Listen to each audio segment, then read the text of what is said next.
देना होता है एक्सपोर्ट डिफॉल्ट फंक्शन, आगे इसका नाम आएगा app and then there is a return React fragments और यहाँ पे हमारे पास कोई भी कोड आ रहा। तो पहला काम है कि हम app.jsx के अंदर HTML का कोड करें जो कि हमें यहाँ पे नजर आ रहा है ये वाला।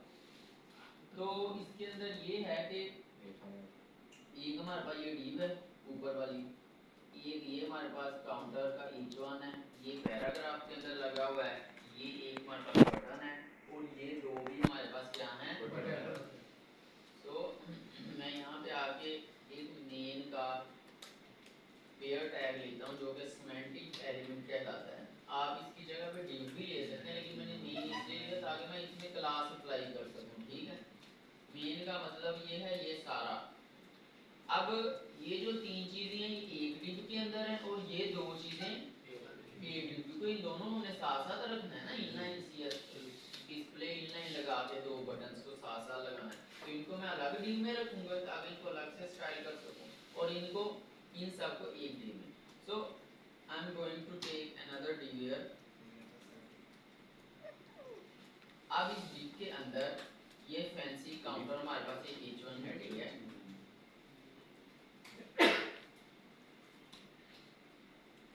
देन उसके बाद एक पैराग्राफ है जिसके अंदर अभी फिलहाल मैं स्टैटिकली 0 लिख देता हूँ, देन उसके बाद हमारे पास एक बटन है और इसके अंदर फिलहाल मैं रीसेट लिख देता हूँ लेकिन बाद में हमने इसके ऊपर आइकन अप्लाई करना है, ऑनलाइन आइकन। सो रीसेट के बाद ये दो बटन सेम है, मैं इसके अंदर एक और div लेता हूँ, इस div के अंदर दो बटन लगा, एक लगेगा माइनस का और एक बटन लगेगा हमारे पास प्लस का। अभी फिलहाल इन्हें मैं खुद माइनस प्लस लिख देता हूँ लेकिन एट द एंड हमने इसके ऊपर लोगो ही अप्लाई करना है जो कि मैंने आपको बताया कि हम रेडिक्स यूआई से ले लेंगे। आउटपुट देखते हैं तो हमारी आउटपुट ऐसी नजर आ रही है फिलहाल, आप सबकी आउटपुट भी ऐसी नजर आ रही है? Yes sir. देख लीजिए कोड, जब आप ये करेंगे फिर ही आगे बढ़ कर लिए ये सबने तो पहले इंस्टॉल होगा ये वाइट npm आई मुश्किल नहीं है, मैंने जस्ट इस कोड को आई रेप्लिकेट किया है।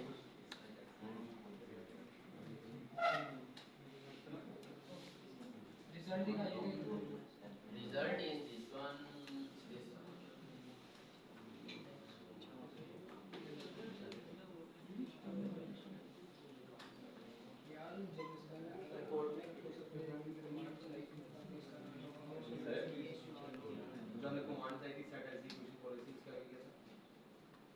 जो विंडोज के पावर शेल के लिए बताई थी आपने, कमांड लाइन में लिखी थी set execution policy, set execution policy unsigned, unsigned किसी ने लिखी है यार ये कमांड जो मैं उसके एरर सॉल्व करने के लिए अनसाइंड थी, वो इसका नहीं याद आता, पढ़ा रहे थे कभी दिमाग में आ रहा, अनसाइंड थी। सर पहले हम npm create वाइट करना, फिर npm आई करना, फिर रन दैट करना, पहले उस प्रोजेक्ट में आना फिर npm प्रोजेक्ट नेम लगा, अगर उस प्रोजेक्ट में पहले उस प्रोजेक्ट के अंदर आना है, आइकन मैंने रेडिक्स रेडिक्स आइकन आपने कैसे आइकन लगाते हैं? वो दूसरी लाइब्रेरी है material UI, material UI, material UI भी है, रिएक्ट आइकन की उसकी रिएक्ट और उसकी सबसे अच्छी तो रेडिक्स ही यूआई। ओके क्या कर रहे हैं यार आप लोग, मतलब एक कोड सामने लिखा है उसको देखना है बस।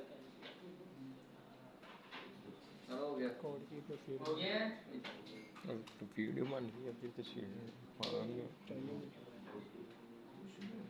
अल्लाह के बंदो बताओ हुआ है? ओके, अब ये एक अच्छा तरीका नहीं है कि मैं app.js के अंदर इस तरह कोड लिख दूं, ऐसा नहीं होता था। हम इसको कंपोनेंट्स के अंदर डिवाइड करेंगे इसको, और उन कंपोनेंट्स को हम app.jsx के अंदर आके कॉल करेंगे। तो कंपोनेंट्स बनाने के लिए मैंने आपको बताया था हमारे पास सोर्स का फोल्डर होता है src का।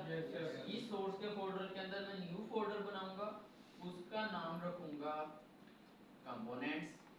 अब इसके अंदर मैं हर एक के रेलेवेंट कंपोनेंट बना रहा हूँगा। सो सबसे पहले मैं कंपोनेंट बना लेता हूँ इसको देखते हुए, यानी कि कंपोनेंट डिवाइस बना लेता हूँ। पागल। देन उसके बाद मैं ये वाला कोड उठा के उन कंपोनेंट्स के अंदर पुट कर दूंगा। कंपोनेंट्स के अंदर पहली फाइल मैं बनाता हूँ टाइटल के नाम से, title.jsx। अब title.jsx के अंदर क्या जाएगा, ये h1 हेडिंग उठा के मैं उसमें रखूंगा। अच्छा, बट मुझे इस चीज का पता है कि जब भी आपने कंपोनेंट बनाना है तो आपने पहले आपने इंपोर्ट करना है फंक्शन। तो मैं इस इंपोर्ट को एक दफा करता हूँ और इसको कॉपी कर देता हूँ। इसको एक दफा करके अभी यहाँ से ना मैंने इसे कर दिया कॉपी सारे, ताकि मुझे बार बार ये ना लिखना पड़े। पेस्ट करूंगा और जस्ट टाइटल की जगह पे उस फाइल का नाम लिखूंगा, मेरे कंपोनेंट के अंदर फंक्शन बनेगा। सो पहला हमने बना लिया, इसके लिए दूसरा हमने बनाना है ये जीरो के लिए। तो जीरो जो है ये क्या कर रहा है, काउंट कर रहा है ना, तो इसका मैं नाम रख देता हूँ काउंट। न्यू फाइल count.jsx, और इसके अंदर वही मैंने जो कॉपी किया पेस्ट कर दूंगा। बट ये जो टाइटल है इसको मैं क्या कह दूंगा, काउंट। फिर आते हैं app.jsx में। आगे मेरे पास आ गया रीसेट। रीसेट के लिए मैं रीसेट का कंपोनेंट बनाऊंगा reset.jsx, और यहाँ पे लाके मैं इसको, ठीक है समझ आ रही है, मुश्किल तो नहीं लग रहा। अच्छा, रीसेट के बाद अब ये दो बटन है मेरे पास। तो ये दो बटन है मेरे पास काउंट करने के लिए, प्लस करने के लिए, माइनस करने के लिए। तो इन दोनों के लिए मैं जो कंपोनेंट बनाऊंगा उसका नाम मैं रख देता हूँ काउंट बटन डॉट jsx। तो आप देखिए मेरे कंपोनेंट के जो नाम है ये सेल्फ एक्सप्लेनेटरी हैं, ये खुद ब खुद बता रहे हैं कि भाई क्या कौन सा कोड है इसमें, काउंट बटन। लेकिन इतना काम सबने कर लिया, चार कंपोनेंट मैंने बनाए हैं, सबने बना लिए हैं। फर्स्ट वाला कौन सा था? सर ये थोड़ा सा बड़ा कर दिया तो नहीं आ रहा title react pro plus use के डिलीट। सर ये नजर नहीं आ रहा क्या फोल्डर साइड पे यार, ये देखो components, count, count button, reset, title, ये चार मैंने कंपोनेंट्स के अंदर बनाए हैं। ओके,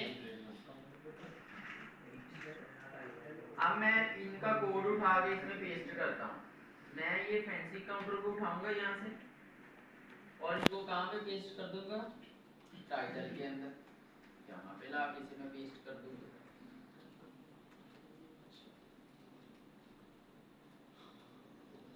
और ये जो अब मेरा कंपोनेंट है इसे मैं कहाँ पे कॉल करूंगा, जहाँ से मैंने टाइटल को हेडिंग को उठाया। तो मैं इसको ऐप के अंदर इंपोर्ट कर दूंगा। यू विल सी कि उसने खुद ब खुद इसको इंपोर्ट कर दिया कि भाई कंपोनेंट्स के अंदर कोई टाइटल की फाइल पड़ी है। मैं कह रहा हूँ हाँ जी यही तो आप देखें आउटपुट के ऊपर हमारे पास कोई भी फर्क नहीं आ रहा। इसी तरह मैं इस जीरो को उठाऊंगा और इसको मैं किस में रख दूंगा, काउंट में। यहाँ पे मैंने इसे पेस्ट कर दिया। तो अब मैं इस काउंट को यहाँ पे इंपोर्ट कर, ठीक है। देखिए आउटपुट पे कोई भी फर्क नहीं आया।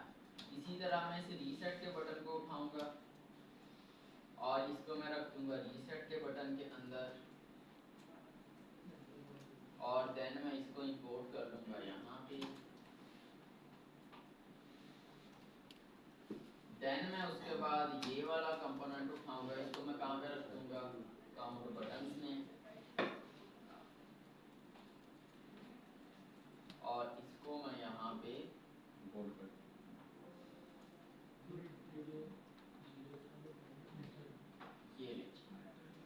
ये मेरा कोड मुकम्मल हुआ। और आउटपुट पे आप देखें कोई भी फर्क नहीं है। तो मैंने अपने कोड को कंपोनेंट्स के अंदर डिवाइड किया, वन बाय वन सबको अलग अलग कंपोनेंट्स के अंदर डिवाइड। ये जो उनसे दो बटन ही है प्लस और माइनस वाला, ये डी भी उठानी है या अकेले बटन? यहाँ पे मैंने डी ही उठाई है, ये देखिए काउंट बटन में अगर मैं आता हूँ तो डी भी उठानी है, ताकि इसके ऊपर अभी हमने CSS भी अप्लाई करनी है ना, तो CSS भी अप्लाई हो सके। ओके, हो गया इतना? जल्दी करें जी, बड़ा आसान काम है।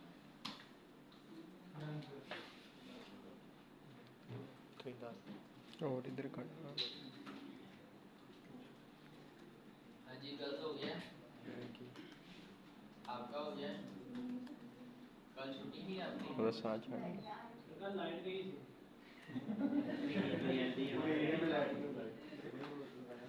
पूरे दिन लाइट गई है। ट्रांसफर में यहाँ भी गई है।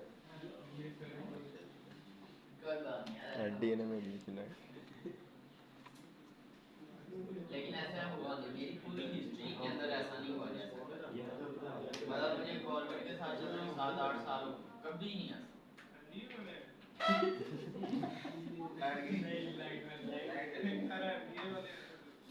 ये प्रॉम्प्ट भी चल रहा है। लेस्को की जगह एलडी आ गई। क्या जल्दी प्रॉम्प्ट ना डालो, अलर्ट एडी हो। कोई बात नहीं यार, डाल दो, किकर तो फोन से चला सकता है, लेकिन दैट्स आवर टीम्स नेग्लिजेंस। कोई बात नहीं, और उसकी बड़ी हेवी कॉस्ट पे करनी पड़ी। कितना? 13 to 14,000 1000 या आपको कैसे पता है?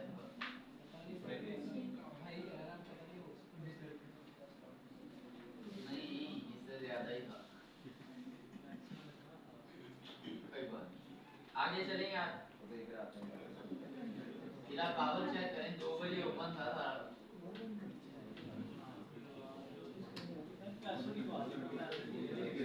ना वो यार 8 बजे ना, 8 बजे हमें पता होता ना, तो 8 बजे वो कर ही नहीं सकते थे यार, कैसे नहीं करते। एक्चुअली यार सोए हुए थे हमारे, हाँ उस वक्त सारे सोए हुए थे। कंपोनेंट से दोबारा बता दीजिए।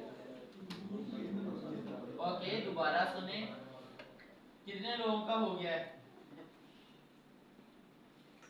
यार? बाकी क्या कर रहे हैं? तो चल ही रहा है।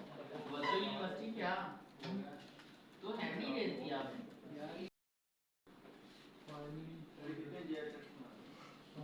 पांच, इसका नाम है रखूंगा कार्ड। और जो अब app.jsx में मेरे पास सारे इंपोर्ट पड़े हुए हैं, उनको मैं उठा के यहाँ पे ले आऊंगा, यानी कि app.jsx के अंदर ये जो हमारे पास पूरी लीव है, इसको मैं उठाऊंगा और इसको मैं ले आऊंगा अपने कार्ड के अंदर। बात समझ आई?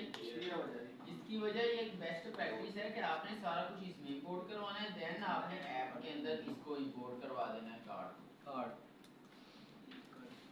जी। बस ये वजह है। अब ये वाली स्टेटमेंट मेरे लिए यूजलेस होगी, ऐसा ही है ना ये चारों स्टेटमेंट, क्योंकि इसके अंदर कौन सा इंपोर्ट करवाया जा रहा है कुछ, तो मैं इनको रिमूव कर देता हूँ। बट कार्ड के अंदर आप देखिए ये वाली सारी मैंने अभी तक इनको इंपोर्ट नहीं किया, तो इनको इंपोर्ट करने के लिए मैं ई हटाऊंगा यहाँ से, ई दोबारा लिखूंगा जो मुझे खुद ब खुद प्रॉम्प्ट कर देगा कि भाई इसको इंपोर्ट करना है।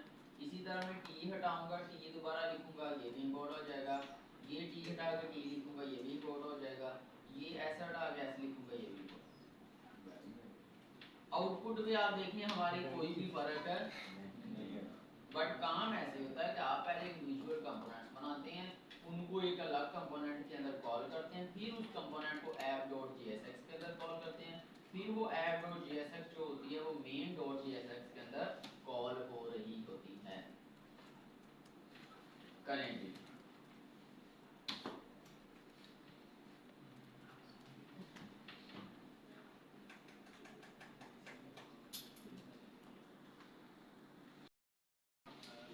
वो मैं यहाँ पे लगाऊंगा, और ये मैं बार बार नहीं बताऊंगा, एक ही दफा मैं वहां से क्लास उठाऊंगा, लगा दूंगा। आपने तभी सुन लेना कि वो मैंने क्लास कौन सी उठाई है और कहाँ पे लगाई है। तो आप व्हाट्सएप व्हाट्सएप के ऊपर जाएं, वहां से कोड कॉपी करें, लेकिन मैं यहाँ पे चला जाऊंगा एयर फॉर शेयर के ऊपर। मैं एयर फॉर शेयर पे पेस्ट कर देता हूँ कोड।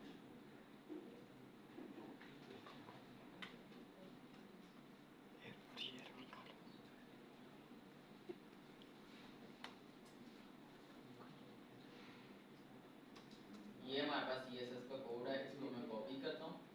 अब ये कोड एक तरीका का तो ये है कि मैं बनाऊं title.css अलग से, मैं बनाऊं count यानी कि जितने कंपोनेंट हैं उनके अगेंस्ट एक एक CSS बनाऊं। लेकिन जब कोड ही हमारा बहुत मिनिमम है, थोड़ा सा है, तो हम ऐसा नहीं करते, हम उसको एक ही फाइल के अंदर रख देते हैं। और वो एक फाइल वो होती है जो हमें बाय डिफॉल्ट बना के दी गई होती है, index.css। क्या नाम है उस फाइल का? index.css। तो मैं इस कोड को उठाऊंगा, index.css के अंदर लाके पेस्ट कर दूंगा। इसका फायदा ये होगा, मुझे CSS की फाइल को अलग-अलग कंपोनेंट्स के अंदर इंपोर्ट नहीं करवाना पड़ेगा, प्लस अलग-अलग कंपोनेंट्स के लिए अलग-अलग CSS की फाइल नहीं बनानी पड़ेगी। बात समझ आई है? Yes sir.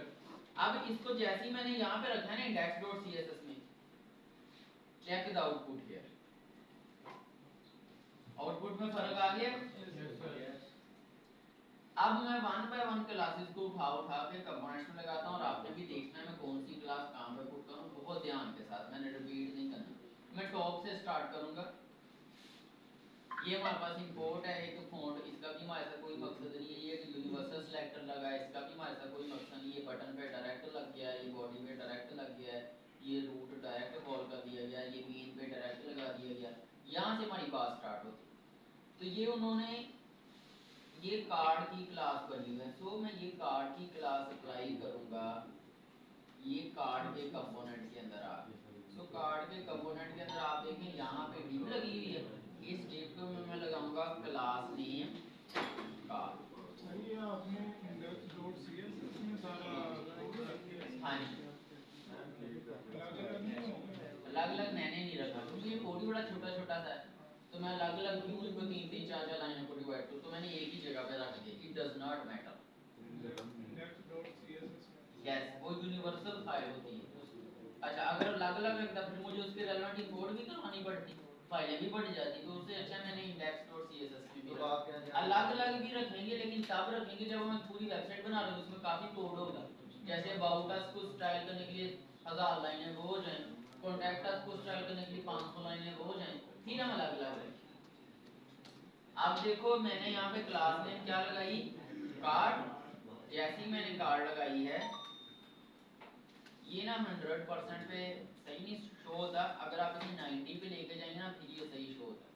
सो ये देखो कार्ड की क्लास लगाने से कैसा बन गया, इस तरह। आप ही 90 पे लेके जाएंगे अपना जूम, फिर आपको ये कार्ड शो होगा। सबको शो हो गया?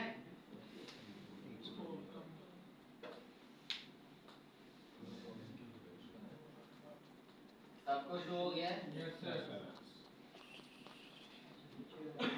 अच्छा जी, ये मैंने यहाँ पे लगा दिया। अब मैं काम ऐसे हो रहा होता है कि आप वन बाय वन आके CSS को देख रहे होते हैं और उसको अप्लाई करवा रहे होते हैं। सो मैंने अभी किसको अप्लाई करवाया, कार्ड को। तो मैं नीचे आ ये कार्ड लिमिट के लिए क्लास है, अभी चूंकि मैंने कार्ड को लिमिट तो नहीं लगाई ना, सो ये मैं नहीं अप्लाई करूंगा। ये टाइटल के लिए, तो ये टाइटल की क्लास कहाँ पे अप्लाई होगी, टाइटल के कंपोनेंट में। तो मैं यहाँ से टाइटल का कंपोनेंट ओपन करता हूँ। ये जो each one है इसमें मैं लगाता हूँ क्लास नेम, और उसको मैं क्या कह दूंगा, टाइटल। चेक आउट, जैसे ही मैंने उस पर टाइटल की क्लास लगाई है तो हमारे पास टाइटल इस तरह का शो हो। फिर मैं CSS को आगे रीड करना स्टार्ट करता हूँ। टाइटल के बाद हमारे पास आता है काउंट। यस, तो काउंट की क्लास कहाँ पे लगेगी, काउंट के कंपोनेंट के अंदर। तो यहाँ पे मैं काउंट के कंपोनेंट में आता हूँ। ये जो P है इसमें मैं क्लास नेम लगाता हूँ काउंट। ठीक हो गया? फिर मैं CSS को रीड करता हूँ आगे। काउंट के बाद आता है रीसेट बटन। यस, ये मैं क्लास किस पे लगाऊंगा, रीसेट बटन पे। तो मैं मैं रीसेट के कंपोनेंट में आता हूँ, ये जो बटन लगा हुआ है इसके ऊपर मैं लगाता हूँ class name reset button and you will see. अभी इसको मैं आइकन में चेंज करता हूँ, बट पहले हम क्लास ठीक है रीसेट की होगी। उसके बाद ये होवर है, फोकस है, ये तो नहीं अप्लाई करेगी, ये है रीसेट बटन आइकन। तो ये क्लास वहां पे लगेगी जब मैं उसके अंदर आइकन लगा दूंगा, फिर उसके ऊपर मैं ये वाली क्लास लूंगा, क्योंकि अभी मैंने आइकन नहीं लगाया लिहाजा ये क्लास अभी अप्लाई नहीं होगी। फिर उसके बाद आता है बटन कंटेनर की क्लास। बटन कंटेनर की क्लास कहाँ पे लगेगी? हमारे काउंट बटन पे। तो ये जो div है ये कंटेनर है हमारे पास, तो मैं यहाँ बटन कंटेनर की क्लास, तो जब मैंने बटन कंटेनर की क्लास लगाई यू विल सी के ये दोनों यहाँ पे शो हो रही हैं, ये नीचे हमारे पास बन गया एक अलग से set। अच्छा फिर मैं CSS में आता हूँ, देन नीचे count button. Okay so count button हमारे पास कौन से है? प्लस और माइनस वाले ये काउंट बटन है ना। तो मैं काउंट बटन की क्लास को कॉपी करता हूँ और काउंट बटन के अंदर आके ये जो दोनों हमारे पास बटन्स हैं इनके ऊपर मैं क्लास नेम लगा देता हूँ काउंट। Here we go. अब ये दोनों अलग अलग हो गए, प्लस ये माइनस है, बट अब ये शो नहीं हो रहे क्योंकि हमने कौन से प्लस माइनस शो करना है, हमने इसकी जगह पे आइकन से शो करना है। तो देखते हैं CSS में और तो नहीं कोई ऐसी प्रॉपर्टी आएगी जो हमने अप्लाई यहाँ की हो। ये रह गया count button plus count button. ये प्लस वगैरह जो है ना ये आनी है जब मैं काउंट्स के बटन को अप्लाई करता हूँ और आइकन लगाता हूँ। ओके हमारी क्लासेस कंप्लीट हो गई। आपके पास आउटपुट जो है वो इस तरह की नजर आनी चाहिए। हाँ हाँ वीडियो लगाता है, स्क्रीन साइज एडजस्ट करने नहीं ये प्योरली लगा दी। ओके सबका ऐसा ही शो हो रहा है। किसी बच्चे का प्रॉब्लम है या ठीक है सब? आगे चलें अब, कोई बात नहीं ठीक हो जाए। आगे चलें कोड देखने। तेरे में एरर आ रहा है। ये हमारे काउंट बटन का कोड है, ये हमारे रीसेट का कोड है, ये काउंट का कोड है, ये तेरे में एरर आ रहा है। ठीक हो गया। कार्ड का दिखा, ये कार्ड का कोड है।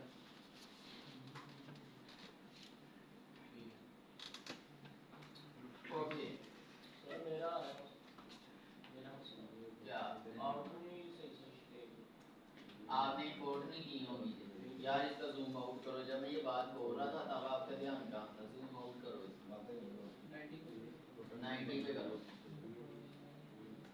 जो आपको प्रॉब्लम आनी होती है मैंने पहले ही बोल दी होती है क्या।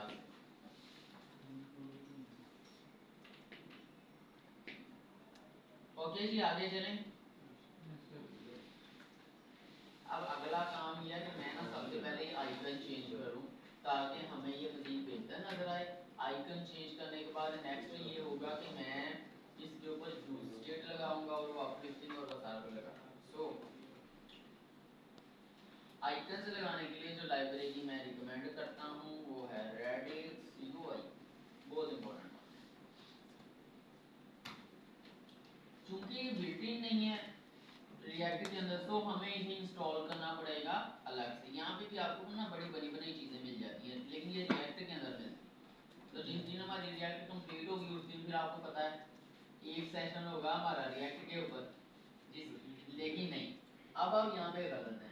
रिएक्ट वह चीज़ है जिसके बारे में ये नहीं कह सकता कि जो मैंने पढ़ाया आपने वो नहीं अप्लाई करना। नो नो वही अप्लाई करना, यही अप्लाई करना। बाकी चीज़ हम हाँ रिएक्ट की बनी बनाई टेम्पलेट्स आपको मिल जाएंगी, जिसका ये है रेडिक्स UI, इसमें ये बनी बनाई थीम्स पड़ी हुई। फिर यहाँ पे मैं आइकन्स पे आता हूँ। आइकन्स पे आके वो कह रहा है अगर आपने इसको अपने प्रोजेक्ट में लगाना है तो सबसे पहले आप क्या करें npm i radix UI inject है, ये रन करें कमांड। मैं कहता हूँ चलो रन कर लेते। मैं इसको कंट्रोल C करता हूँ, यहाँ पे आऊँगा कंट्रोल J करूँगा तो आप देखें कंट्रोल J करने के बाद ऑलरेडी मेरी एक कमांड लाइन पे सर्वर रन हो रहा है। आपने इस सर्वर आपने क्या करना है, ये प्लस के आइकन पे आना है और एक और टर्मिनल ओपन कर लेना। तो यहाँ पे टर्मिनल ओपन करने के बाद मैं कंट्रोल वी करता हूँ, रिएक्ट आइकन्स को इंस्टॉल कर लेता हूँ। अब इससे क्या हो, ये जो थर्ड पार्टी लाइब्रेरी है रेडिक्स यूआई, ये मेरे प्रोजेक्ट के अंदर ऐड होगी। चलो एक क्वेश्चन पूछता हूँ मैं। क्लाइंट कहता है यार आप प्रोजेक्ट बना रहे हो मेरा यही वाला, तो भाई कौन सी रिएक्ट यूज करें? मैं कहता हूँ सर मैं रिएक्ट 19 यूज कर। वो कहता है मुझे कौन सा पता है कि रिएक्ट 19 क्या होती है, मुझे कहीं पे लिखा हुआ दिखाओ कि रिएक्ट 19 कहाँ पे लिखा है। तो आप मुझे बताएंगे कि कहाँ लिखा हुआ है, ये इसको लाना जरा। रिएक्ट 19 मैंने देखना है कि मेरा प्रोजेक्ट रिएक्ट 19 में बन रहा है, तो मैं कहाँ पे देखूँ? आइकन्स पे गया, यदि आपने न्यू जो है टर्मिनल ओपन करके उसके बाद ये कमांड एंटर दिया I report the right for not count। ये आपने कमांड पूरी कॉपी की। ओके आगे चलें। अब मैं इसमें से यहाँ पे आके आइकन सर्च करता हूँ। मैं सर्च करता हूँ सबसे पहले रीसेट का आइकन। यू विल सी कि यहाँ पे रीसेट का आइकन मौजूद है, लेकिन आपको ना थोड़े अरसे के बाद पता चलेगा कि ये जो आइकन्स हैं इनको आप लगाने के लिए जैसे फेस आइकन, सन आइकन, इमेज आइकन, इसका मतलब रीसेट आइकन के लिए कौन सा कंपोनेंट लगाएंगे? रीसेट आइकन का। समझ आई ना? सो मैं अपने प्रोजेक्ट में आता हूँ, जो हमारे पास रीसेट वाला कंपोनेंट है ये वाला। अब मैं ये जो रीसेट लिखा है इसको यहाँ से हटा देता हूँ, ऐसे ही है। इसकी जगह पे मैं कंपोनेंट इंपोर्ट करता हूँ। उस कंपोनेंट को इंपोर्ट करते साथ ही आइकन आ जाए, यानी कि उन्होंने आइकन्स कंपोनेंट्स में बना के कहीं बैकएंड पे रखे हुए हैं रेडिक्स वालों में, और वो हम यहाँ पे इंपोर्ट कर रहे थे बजाय कि हम कोई इमेज लगाएं। तो इससे हमारी रिएक्ट की स्केलेबिलिटी, रिएक्ट की स्पीड वो वही रहती है, इफेक्ट नहीं होती। तो मैं यहाँ पे कहूँगा रीसेट, ये देखो वो खुद ब खुद मुझे सजेशन दे रहा है कि भाई रीसेट आइकन है एक रेडिक्स यूआई के अंदर। मैं कहता हूँ हाँ जी मुझे यही चाहिए, तो मैं इस पे क्लिक करता हूँ। यू विल सी कि उसने ऑटोमेटिकली यहाँ पे इंपोर्ट कर दिया रेडिक्स यूआई रिएक्ट। बात समझ आई है या नहीं आई? तो मैंने रीसेट आइकन को यहाँ पे इंपोर्ट किया और वो ऑटोमेटिकली रेडिक्स यूआई से इंपोर्ट हो गया। And here is the output, here is the output. अब देखो वो रीसेट आइकन मेरे पास शो हो रहा है। अब जो हमने सीएसएस के अंदर एक क्लास छोड़ी थी, सीएसएस के अंदर एक क्लास थी ना रीसेट आइकन के लिए, ये देखें रीसेट बटन आइकन, ये वाली क्लास थी। अब इस क्लास को मैं लगाऊंगा अपने इस रीसेट बटन पे, क्लास नेम। अंडरस्टैंड की मेरी बात? अब मैं यहाँ पे आता हूँ, यू विल सी कि अब हमारा बटन वैसा ही नजर आ रहा है। अब इसी तरह ये जो प्लस माइनस है ना उनके ऊपर भी मैं बटन लगा दूँ। तो प्लस माइनस पे बटन लगाने में काउंट बटन में जाता हूँ, जहाँ पे माइनस लिखा हुआ है उसको मैं हटा के उसकी जगह लगाता हूँ माइनस। ये देखो उसने खुद ब खुद सजेशन दे दिया ये सेकंड नंबर कि भाई ये माइनस का आइकन लेना चाह रहे हैं रेडिक्स यूआई से। मैं कहता हूँ हाँ जी। So here we go. फिर इसी तरह ये प्लस है, इसको हटाता हूँ, इसकी जगह लिखूंगा प्लस। ये देखो उसने खुद ब खुद सजेशन दे दिया कि भाई क्या आप प्लस आइकन लेना चाहते हैं? मैं कहता हूँ हाँ जी प्लस आइकन। और अब आप देखेंगे कि यहाँ पे हमारे पास प्लस और माइनस शो हो रहे हैं आइकन्स में, लेकिन अभी वो इतने विजिबल नहीं है। क्यों? क्योंकि हमने सीएसएस की क्लास एक अप्लाई नहीं की। तो ये बटन कंटेनर था, ये काउंट बटन था, ये देखो ये काउंट बटन आइकन पे अप्लाई करना है, ये काउंट बटन आइकन पे अप्लाई करना है। तो मैं काउंट बटन आइकन वाली क्लास पिक करता हूँ, इन दोनों के ऊपर ये सेम क्लास जो है ये मैं अप्लाई करता हूँ, क्लास नेम। और here we go, check।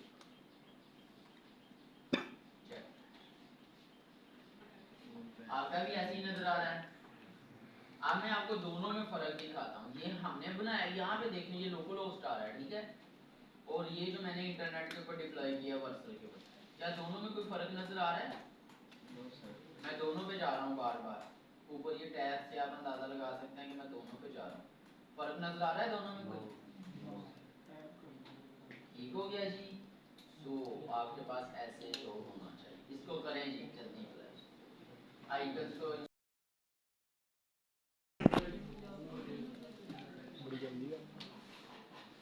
अच्छा। अब अगर हम अपनी रियल एप्लीकेशन को देखें तो रियल एप्लीकेशन के अंदर मैं यहाँ पे प्लस के अंदर क्लिक कर रहा हूँ और काउंट बटन यहाँ पे हो रहा है, यानी कि ये एक अलग कंपोनेंट है और ये वाला एक अलग कंपोनेंट है।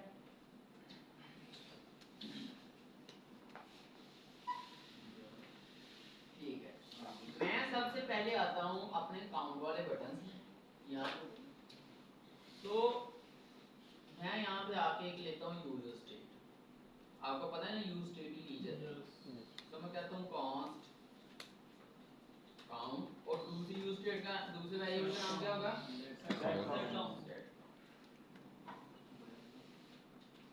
और मैं इसको कहूँगा यूज स्टेट और ये खुद ब खुद इंपोर्ट हो जाएगी और इसकी स्टार्टिंग वैल्यू क्या होगी? 0। ये जो मैंने स्टैटिकली 0 लिखा है, अब ये मैं डायनामिकली यहाँ पे कर देता हूँ काउंट। ठीक हो गया जी। ये वाली मैंने आपको बता दिया था क्यों यूज की जाती है। अब मैं अगर यहाँ पे आता हूँ ULC पे 0 लिखा हुआ, बट अगर मैं यहाँ पे 10 करता हूँ तो काउंट के अंदर क्या वैल्यू पड़ी होगी? 10। तो यहाँ पे भी क्या हो गया? अब इसको इसके ऊपर वर्क करवाने से पहले मैं इसको इसके खुद के ऊपर ही वर्क करवाता हूँ कि जब मैं 10 पे क्लिक करूँ तो ये 1 बाय 1 बढ़ता है। इसका मतलब ये हुआ कि मैं ये जो P का टैग है इसके ऊपर ऑन क्लिक का एरो फंक्शन लगा दूंगा। मैं कहूँगा ऑन क्लिक, जब मैं भाई तुम्हारे पे क्लिक करूँ तो क्या होना चाहिए? Set count plus last time किया था ना हमने ये, लेकिन लास्ट टाइम ये इतना अच्छा नजर नहीं आ रहा था। आज देखिए हमने थोड़ी CSS वगैरह लगाई तो अच्छा। अब मैं यहाँ पे आता हूँ, चेक क्लिक करने पे हमारा काउंट जो है वो इंक्रीज है। ये काम तो हमने लास्ट तक किया था कि हम एक ही कंपोनेंट के अंदर रह रहे थे, वहां पे यूज स्टेट लगा रहे थे और उस यूज स्टेट से हम जो है कंपोनेंट को काम करवा रहे थे। अब इससे अगले इंपॉर्टेंट चीज ये है कि मैं यूज स्टेट एक ही रखूंगा और उसको मैं डिफरेंट कंपोनेंट्स के अंदर कॉल करवा के यूज करूंगा। जैसे आप फंक्शन एक बनाते हैं और उसको डिफरेंट कंपोनेंट्स के अंदर कॉल करवाते हैं। तो मैं क्या करता हूँ, यहाँ से यूज स्टेट को पिक करता हूँ और इसको मैं पेरेंट के अंदर रख देता हूँ। पेरेंट हमारे पास क्या है? ये कार्ड जहाँ पे ये सारे आए हुए हैं। तो मैं रिटर्न से पहले लाके इस यूज स्टेट को पेस्ट कर देता हूँ।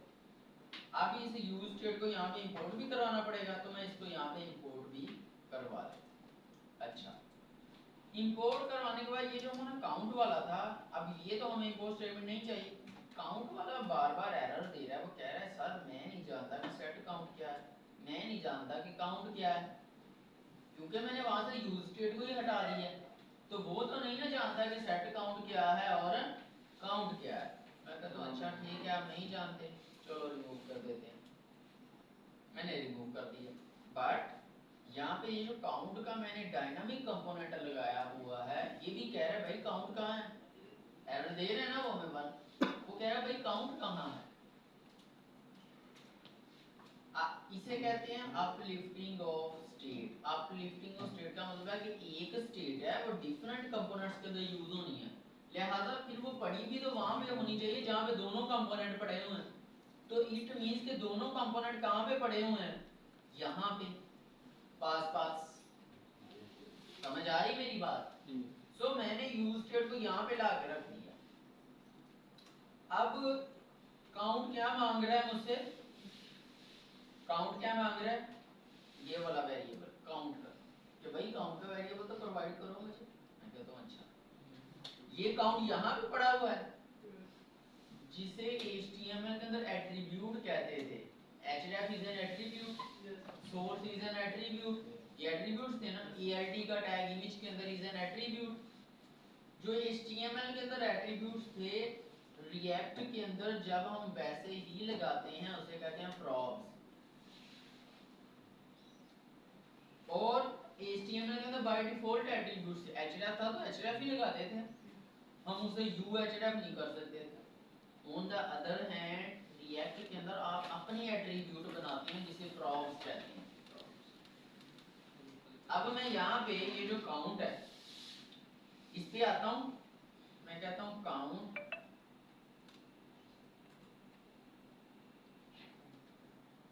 ये मैंने एक एट्रीब्यूट लगाया काउंट के अंदर, इसे मैंने कहा कि भाई काउंट, अब ये मैं काउंट भी लिख सकता था, सी भी लिख सकता था, इसका नाम मैं कुछ भी दे सकता था, because this is an attribute, attribute name है ये। तो एट्रीब्यूट नेम कुछ भी हो सकता है क्योंकि रिएक्ट मुझे पावर देती है कि आप कोई भी एट्रीब्यूट नेम लिख दो। अच्छा, फिर मैंने ये काउंट का वेरिएबल इसे पास किया, इसे कहते हैं पास करना डायनामिकली, कि भाई ये जो काउंट का वेरिएबल है ये एक्सेसिबल हो जाए कहाँ पे, काउंट के कंपोनेंट के अंदर। बात समझ आई है? फिर मैं अब काउंट में आऊंगा, इसको मैं यहाँ पे डिस्ट्रक्चर करूंगा, इसे कहते हैं डिस्ट्रक्चरिंग ऑफ प्रॉब्स। मैंने क्या कहा अब काउंट को, मैंने कहा काउंट, मैंने उधर वेरिएबल पास कर दिए, आप यहाँ से ले लो। जैसे कि आप कहते हैं मैंने आपके बैंक अकाउंट में पैसे लगवा दिए, आप ATM से रिसीव कर लो अपनी ब्रांच के अंदर, ऐसे ही होता है ना। मैं लगी इस्लामाबाद पैसे सेंड करने, तो मैं यहाँ फेस्टो बैंक की ब्रांच में जाके पैसे डिपॉजिट करवाऊंगा, तो फौरन उसके बाद वो वहाँ से अपनी ATM निकाल लेंगे। यही सेम चीज हो रहा है, बात अंडरस्टैंड की? आप देखिए काउंट का एरर भी यहाँ से चला गया। अच्छा, यहाँ पे काउंट के अंदर क्या वैल्यू पड़ी हुई है 10, इट मींस के आउटपुट पे क्या होना चाहिए 10। मैं इसकी वैल्यू कर देता हूँ 110, अब आउटपुट पे क्या शो होना चाहिए, इसका मतलब ये, अब जरा ये हायरार्की समझे, वैल्यू मैंने यहाँ पे पास की, वो वैल्यू गई इस काउंट के अंदर, वो काउंट पास किया गया एज अ प्रॉब इस काउंट के कंपोनेंट को, यहाँ से फिर काउंट के कंपोनेंट ने उसे रिसीव किया जिसे कहते हैं डिस्ट्रक्चर करना, रिसीव करने के बाद ये यहाँ पे यूज हुआ। फ्लो की समझ आई कैसे फ्लो वर्क करता है? इसे कहते हैं अपलिफ्टिंग ऑफ स्टेट्स और प्रॉब्स। अब ये तो चलो मेरा मसला हल हो गया कि यहाँ पे मेरे पास नंबर, बट अब मैं प्लस पे क्लिक करूँ तो ये क्या होना चाहिए प्लस, माइनस पे क्लिक करूँ तो ये क्या होना चाहिए माइनस। ठीक हो गया? अब प्लस और माइनस करने के लिए मुझे किस कंपोनेंट में काम करना पड़ेगा, काउंट बटन्स में। अच्छा, काउंट बटन्स में काम करने के लिए मेरे पास ये दोनों वेरिएबल वहां पे अवेलेबल होने चाहिए, ऑब्वियसली होने चाहिए, तो फिर ही काम होगा ना। तो उनको अवेलेबल करने के लिए मैं क्या करूंगा, यस प्रॉब्स यूज करूंगा, यानी कि जैसे मैंने ये काउंट यहाँ प्रोवाइड किया, मैं इसी तरह काउंट बटन को कहूंगा काउंट डायनामिक काउंट, फिर साथ ही में इसे कह दूंगा सेट काउंट और डायनामिक। मैंने कहा ये लो भाई दोनों वेरिएबल तुम भी ले लो। अब इसका मतलब ये हुआ कि इस कंपोनेंट के अंदर अगर मैं काउंट के अंदर कोई चेंज करूंगा, कोई एक्शन लूंगा, वो इस कंपोनेंट में भी शो हो जाए। तो मैं यही करना चाह रहा हूँ कि प्लस के आइकन पे क्लिक करूं जो है कहीं और पड़ा हुआ है, जीरो जो हमें दिखाया जा रहा है वो कहीं और पड़ा हुआ है। इन दोनों को आपस में लिंक करने के लिए मैंने क्या यूज किया है, इसे कहते हैं अपलिफ्टिंग हो यूज, वरना आपको अलग अलग यूज स्टेट लगानी पड़नी थी, ऐसा ही होगा अलग अलग लगे, लेकिन नहीं ऐसे नहीं काम, ऐसे काम आप देखिएगा। अब इसका मतलब काउंट बटन में ये दोनों वेरिएबल अवेलेबल है, तो सबसे पहले क्या करते हैं हम डिस्ट्रक्चर करते हैं, उन दोनों वेरिएबल्स को रिसीव करते हैं। मैं कहता हूँ ठीक है सेट काउंट आप भी आ जाओ और काउंट आप भी आ जाओ, इसका मतलब सेट काउंट और काउंट अब इसके अंदर अवेलेबल होगी। सो ये जो हमारे पास है माइनस का आइकन, ऑब्वियसली मैं बटन, इस बटन पे क्लिक करूंगा तो फिर वो माइनस होना चाहिए ना, मैं यहाँ पे आके ऑन क्लिक लगा दूंगा, ऑन क्लिक कर एरो फंक्शन, और एरो फंक्शन में मैं क्या लिखूंगा सेट काउंट काउंट -1 और यही सेम जो है ये मैं कॉपी करके प्लस के अंदर लगा दूंगा और उसके अंदर प्लस लिख दूंगा। बात समझ आई है? अब आते हैं वापिस, इसको मैं जरा जीरो करता हूँ ताकि इतना बड़ा में ना। Okay, so here we go.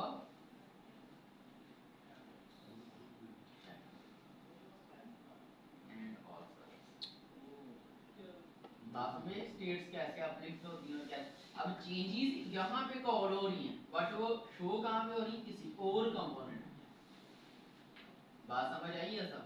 लेकिन अब इसमें मसला है कि एक तो ये माइनस में जा रहा है और दूसरा है कि रिलेशन सेटल नहीं हो रहा। तो ये दो फंक्शनैलिटीज रहती हैं, उससे पहले आप ये वाली फंक्शनैलिटी अप्लाई कर लें जो मैंने अभी अप्लाई।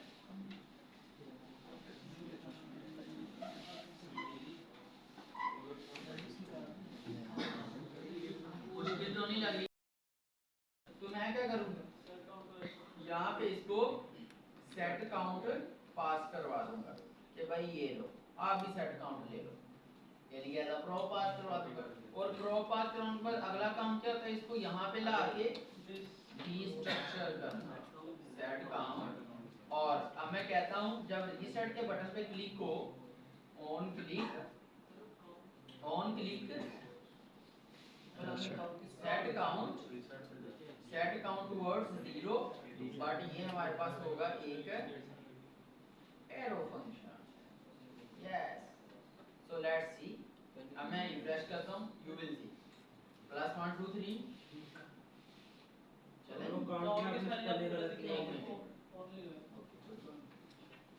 COUNT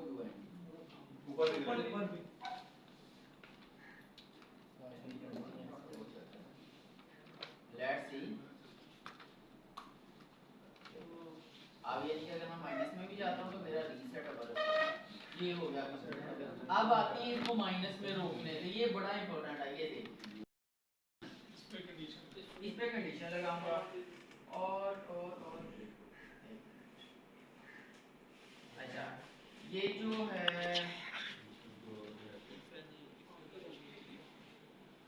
मैं ये ना सारा ही उठा लेता हूं, इधर देखिएगा अभी ध्यान से। अब मैं यहाँ पे कंडीशन लगाता हूँ, मैं कहता हूँ if count is greater than 0, अगर तो काउंट ग्रेटर देन 0 हो तो फिर ये करना सेट काउंट माइनस, अगर तो काउंट क्या हो ग्रेटर देन 0 फिर तुमने माइनस करना है उसको, अगर वो लेस देन 0 तो फिर उसको माइनस है। तो ये मैंने एक कंडीशन पुट कर दिया, तो हमारी एप्लीकेशन हुई इसी बात पे मुकम्मल। अब मैं रिफ्रेश करता हूँ, प्लस करूँगा, रीसेट करूँगा, प्लस करूँगा, अब मैं माइनस कर दूँगा, ये अब वो 0 पे आके, तो हमारी एप्लीकेशन कंप्लीट। चलो